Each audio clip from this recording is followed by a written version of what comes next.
Okay, hello, good morning to everybody. In Spanish, we say hola, buenos días. Maybe you remember Module 1, Introduction to Spanish Culture and Daily Etiquettes, when we were talking about how to greet and polite expressions in Spanish. You have the recordings on the website, but that was the first lesson. And that's the way we say in Spanish. Hola, buenos días. Hola, buenas tardes. Then remember we have lesson 2, workplace communication and professional etiquette, which was about addressing colleagues and superiors appropriately, and email and phone call etiquette in Spanish business culture.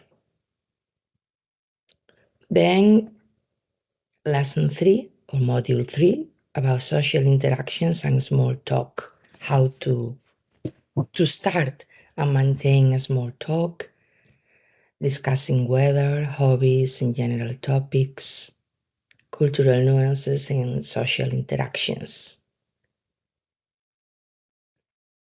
Then lesson 4, you can find the recording about dining etiquette and social gatherings, table manners, and inviting someone or being invited. Lesson 5, navigating daily life, public transport, and shopping. Last week it was about healthcare and emergency situations.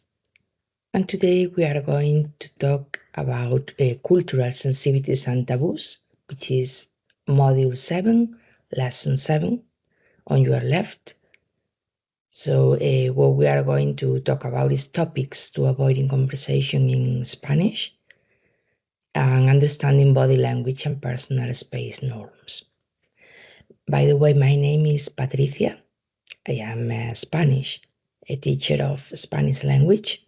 I live in Spain, in the northwest part of Spain, in Galicia. And anything you need, any question, anything you are interested about, just use the chat or let me know. So let's see the lesson for today.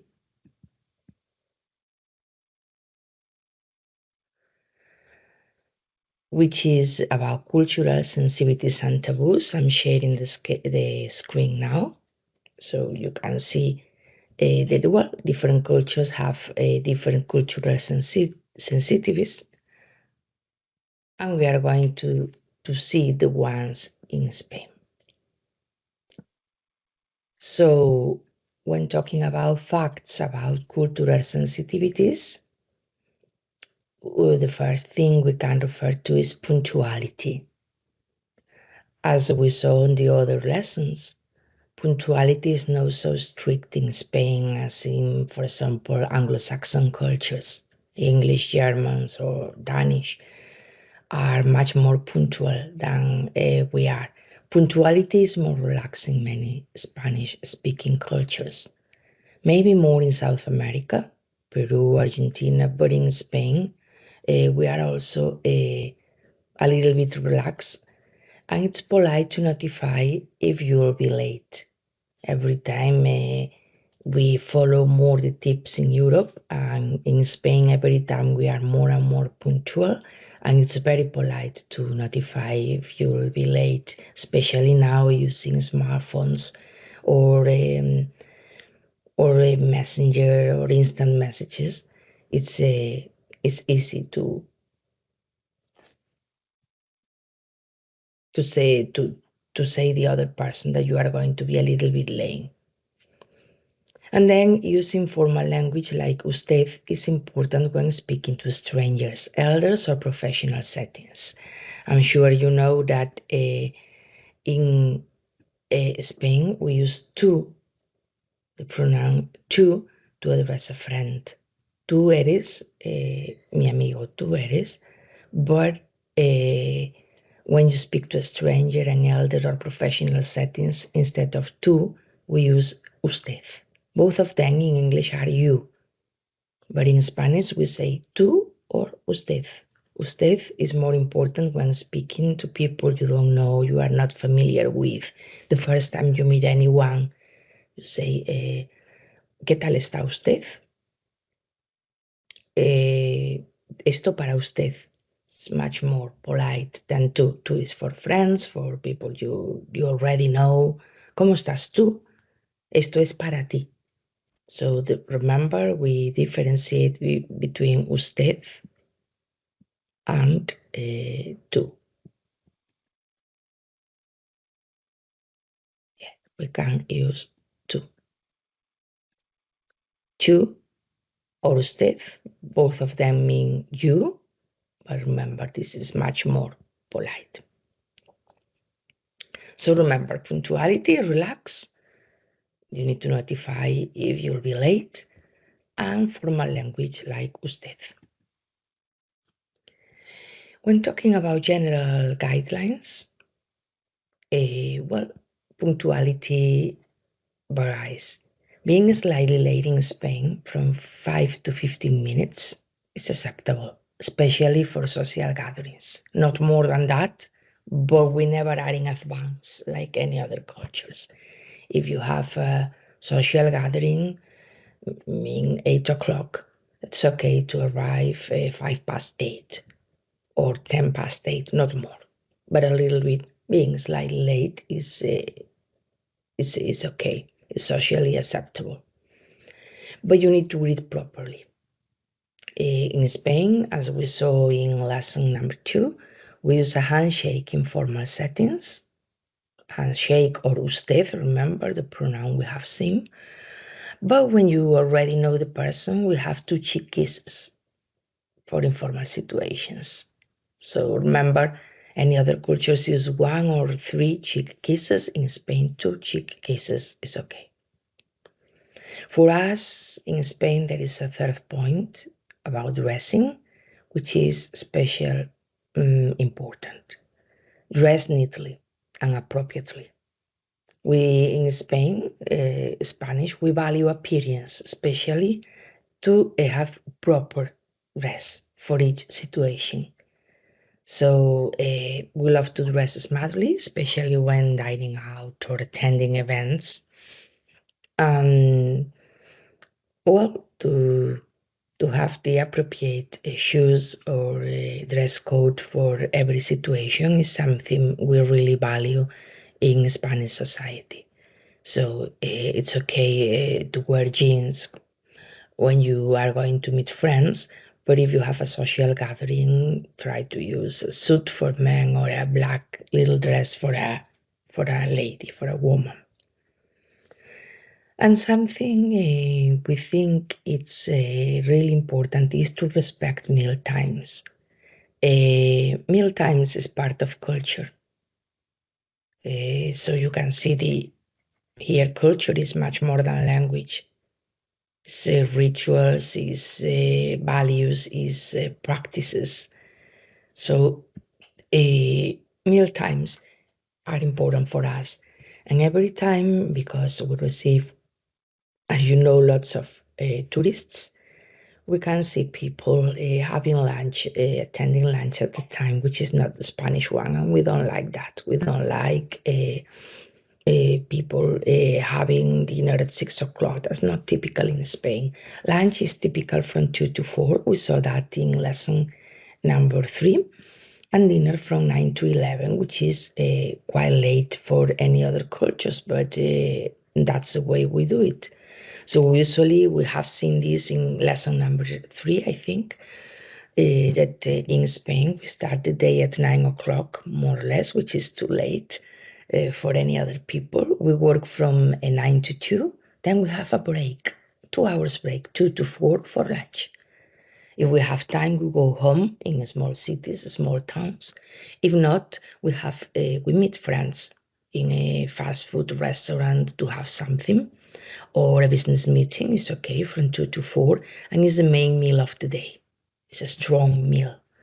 And then when arriving home, because we work again in the afternoon from 4 to 6 or 7, but when arriving home, we relax at 9 o'clock, 9 to 11, we have something light like soup, omelette,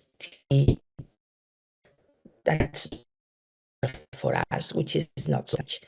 Dinner usually is at home, is something light because it's too late, but the main meal of the day is lunch from 2 to 4. And then there is something more, use polite titles. So when you don't know the other person, apart from usted, remember that we use the pronoun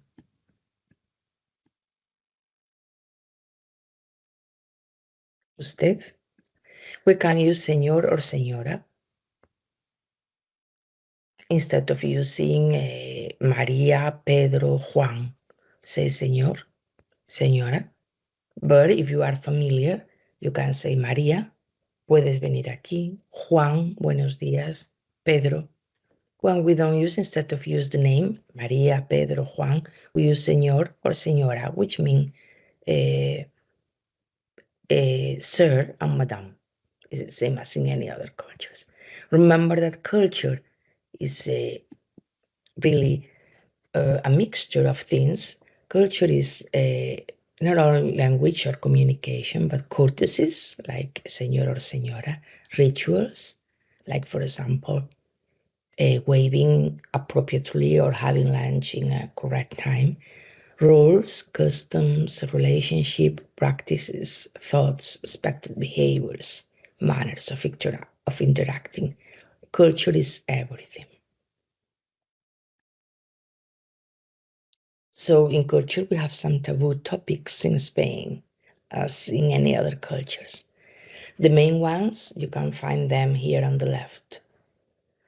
We consider really rude to talk about personal income or wealth. We never talk about money, and especially personal money. That's considered private. Discussing money is seen as boastful or intrusive. So people which are not really shy prefer, we are self-confident about this topic. Personal income or wealth or what you earn, money in general, is seen as a taboo. And we never talk about that in public, especially if you don't know the other person or you are not friends. We never talk about politics or international situations like the political affairs in Croatia or in the war in Palestine or things like that. We respect other people's opinions, but especially when talking about international situations like, for example, the wars in Europe or the situation in the United States, we don't like to introduce our opinion about that. Especially extreme views can use discomfort or arguments. So politics is something we never talk about. The same as religion. Every time in Spain there are more and more people practicing any other religions apart from Catholicism. In Spain we are Catholic, most of the population. You can find Catholic churches everywhere. On Sunday morning, we attend the Mass, even though young people are not really involved in religion, but at least we have our baptism and marriage in the Catholic Church, and of course burials, but we respect any other people coming. There are mosques in Spain, there are Protestant churches and communities coming from any other cultures which practice their religion, and strong opinions may offend. So we value secularism in Spain. Every time it's a more secular country, and laicite is quite common. So we don't like to talk about religion unless it's something important. For example, maybe you know that there is a new pope in the Roman Church, so you can say, well, it was election of the new pope or something like that, something light. Say when, especially when it's recent new which appear in the newspaper, like the election of the new pope, you can mention that, but without strong opinions which may offend. just general information. And then another topic, which is a taboo, is work-life balance criticism. So criticizing Spanish work culture may be seen as disrespectful. We know that there are certain things we don't like and we're trying to avoid and to correct. For example, bullfighting. We know it's offensive, especially for those people who take care of animals. So we are slightly trying to make that disappear. But at the moment, there are bullfighting rings, a few of them, and we don't like the criticizing of those culture. Or for example, when people complain about the time we have dinner, we don't like that. Or any other things like that could be considered disrespectful. So wherever you go, do what you can see there. So if you go to Spain or any other countries, the first thing is to respect and to do the same as Spanish do when you are there, the same as in any other countries, of course. And finally, the last taboo topic is personal relationships or appearance. Is too intimate or judgmental for casual or new conversations, but it's not very good to talk about appearance or about a personal relationship. Instead of taboo topics, there are safer topics which are quite common and expected to appear when finding someone. The first one is food and wine. In Spain, we have very good wines. We like wine open. We try to compare to see if you have tasted any other wines in Portugal, the neighbor country, or in France.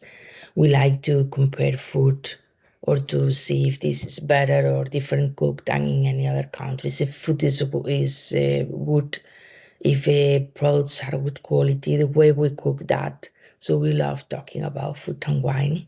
It's a topic which is easy and can be entertainment.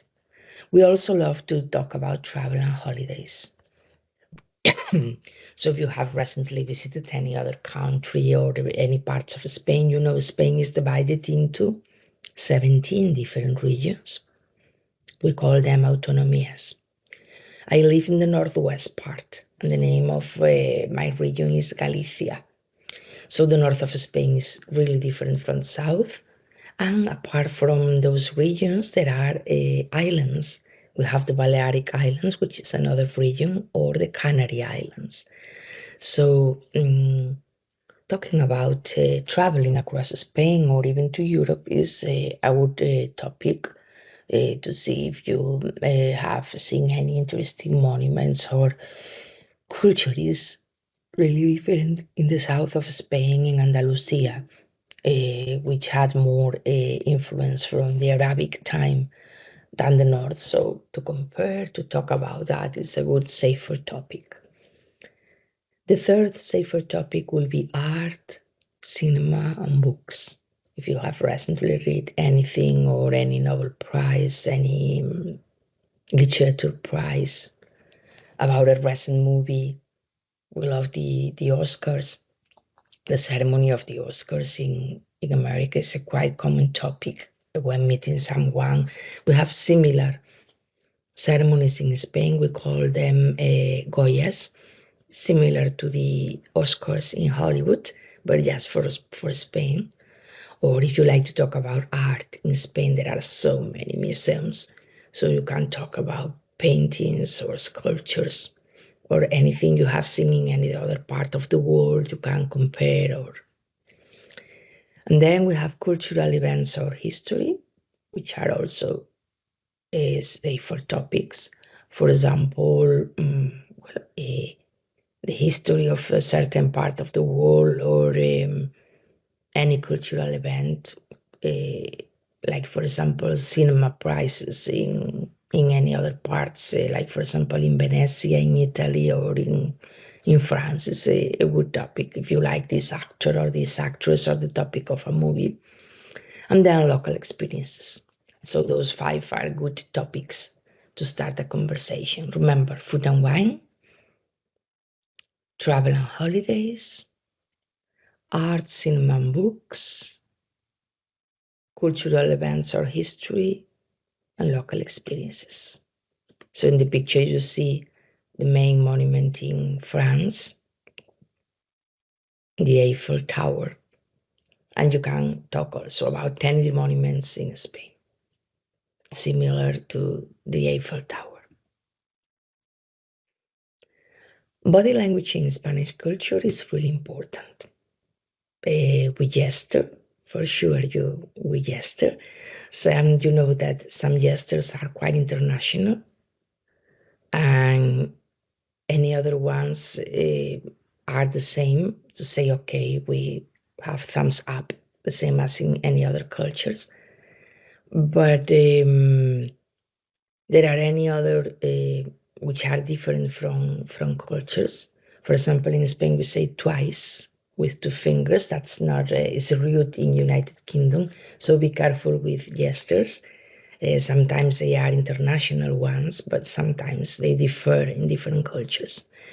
So, for example, for us it's very important smiling. Maybe in some cultures could be interpreted as being pushy, but we usually welcome someone with a smile. For us, the face is really important, and a nice smile is to welcome anyone. We say yes, but it's not universal. We say yes and we say no. Okay, so we say yes, no, especially when you are talking for a long time to the other person. Maybe if he or she, if they are like this, it means that they are understanding, they are following you. So, but when you don't agree, we can say no. It's very rude to point with your finger. It may be considered really rude, so don't point anything with your finger. That's not very polite in Spain. And be careful where you point your feet and avoid pointing your toes or soles at another.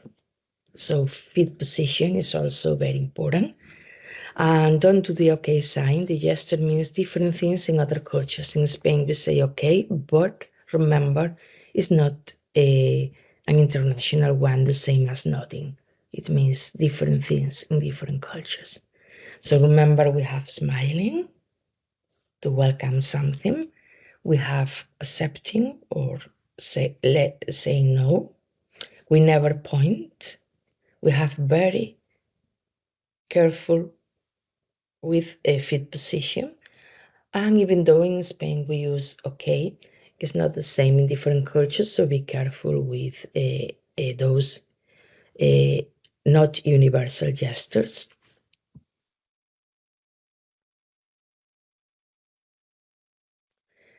And then we have any other ones. Eye contact. When we talk to someone, it's very important to keep eye contact. It shows confidence, and it avoids starting or being too intense. So it's nice to have eye contact, also to see how the other person feels, if they are understanding you or not. Gestures, for sure we gesture, but exaggerated gestures may be seen as impolite. So yeah, you can move your hands or you can smile or keep eye contact, but we don't like exaggerated gestures, so try to control that. Handshakes is important. When handshake is brief and light, especially in professional settings, so very light and very brief, and then depending on the confidence you have, it's a much more warm handshake for someone you already met. Cheek kissing is common in social context, not in formal business environments, but in social context. Two cheeks, one in each, is quite common. And a good posture is important. Slouching can be seen as disrespectful. And finally, personal space, closing informal settings, but avoid unnecessary physical contact early on.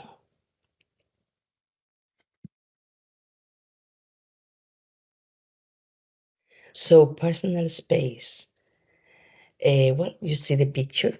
okay, you have some distance with the other person. With not okay, this is one when you try to touch or you are very close to the other person. So public spaces allow closer distances. You can keep your distance from the person you are talking to. Private space is really value. Touch is reserved for close relationships, for your friends or whatever, your partner, your formal settings require more distance.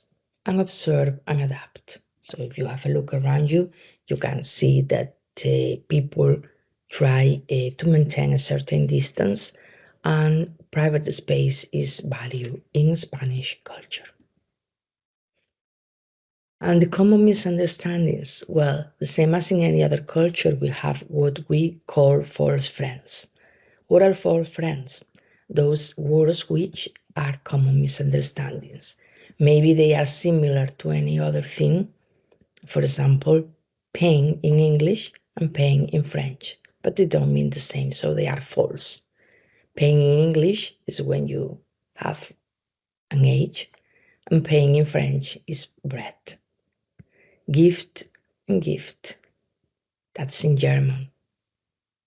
Or sale and sale.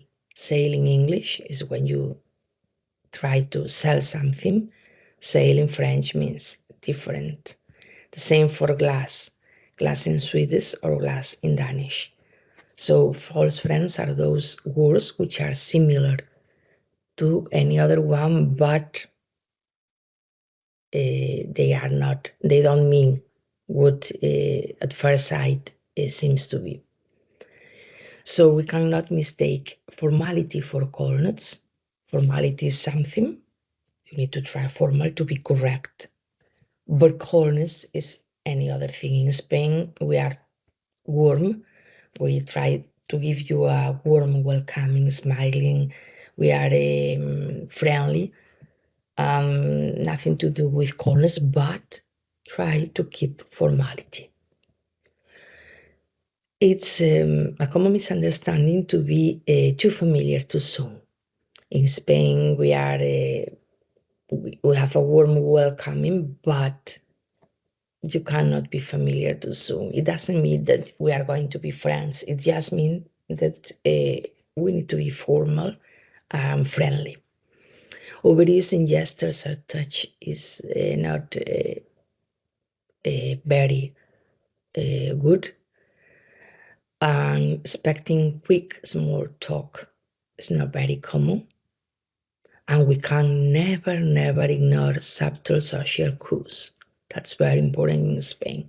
So just try to be correct, to observe, to see everything around you, and to be right measure, but not to be too familiar too soon, not to overuse gestures or to expect a quick small talk. That's not typical in Spain. So this, you can see in the picture, the first scenario. We have just arrived at your new workplace in Madrid, the capital of Spain, which is in the center of the country. And you are meeting your Spanish colleague, Javier, for the first time. That's very important. You introduce yourself, exchange greetings, ask you are the team, and comment positively on the office atmosphere. So I'm going to do this role play for you. So imagine I have just arrived. I'm going to meet my colleague Javier. So I shake hands and say, Buenos días, Javier. Buenos días. And then I introduce myself. I am Patricia. I am the teacher of Spanish language. Well, this is my team. The other students, this is Pedro, this is Maria, this is Juan. This is going to be the classroom. I'm sure we are going to have very nice classes, so just please ask me whatever you need to improve your Spanish. Thank you, Javier. Gracias, Javier. So in Spain, it will be like this. Hola, Javier, buenos días. Shaking hands. Mi nombre es Patricia. Soy la profesora de español. Estos son mis otros estudiantes, Pedro, María y Juana. Y es mi equipo. Esta va a ser nuestra clase. Tiene un ambiente ideal y estoy segura de que vamos a aprender mucho. Puedes preguntarme lo que quieras para mejorar tu español. Gracias, Javier. So that's the way we first meet a Spanish colleague that I'm going to teach Spanish to him for some. So that's all for today. Remember, we have seen this is a module 7, lesson 7, cultural sensitivities and taboos. And remember, you have the slides here. Remember, we have seen facts about cultural sensitivities, general guidelines, topics, taboo topics, and safer topics. We have a list of them. Body language in Spanish culture, the eye contact, gestures, handshake, posture, personal space, remember. Closer distances are not very good, common misunderstandings, and role play. So that's all for today. So if you have any question, I'm going to see the chat. If you don't have any questions, see you next lesson.